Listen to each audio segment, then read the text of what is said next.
great. If not, use the tools in the cockpit, the weight jacker and the adjusting bars. Maybe make it a little bit better. Looking for Dan Wheldon. Started 34th in this field. He has moved up 10 spots. You're on board with him. And one thing he was worried about going into this race was all that dirty air created by 34 cars. But right now, the position he's in, he actually has a small advantage because everybody else is opening the air up in front of him. And he, oh, here we go. Trouble, contact, and a huge crash. Oh. Up in turn number 2. Oh, multiple cars involved. Oh, my. It looks like Dan Wheldon may be involved in it. And Eddie, you and I spoke about this morning on the drive-in. Just this amount of cars, the speed, just the chance for what they call the big one. And what happens in conditions like that, when you're, even if you're 300 yards behind that, you cannot stop these cars. The only option you have is to try to avoid it, and it was impossible to avoid anything there. And you saw Will Power, his car involved as well. My. What a mess. That's Townsend Bell that was, I think his car was up on its side there, the 22.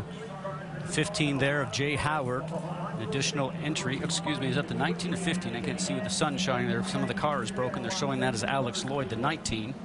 It is the 15 of Jay Howard. Yes. One of the cars actually flew for about 200 yards in the air. Red flag is out here at Las Vegas Motor Speedway on lap number 12.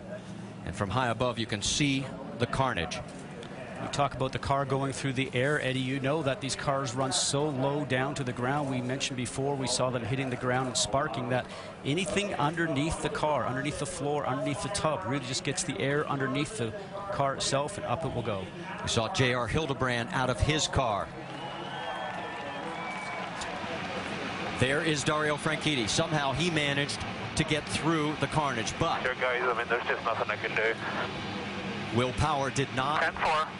They are going to stop you at pit lane on the right-hand side. They want the drivers to stay in the cars. What Franchitti was alluding to is there's nothing he can do avoiding the debris that's on the track.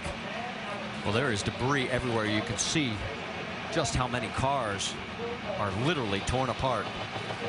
And this was the one thing, and there is the 18 of James Jakes. Now, he had a crash early in practice on Friday. That is actually a KV Racing backup car that they put together for him.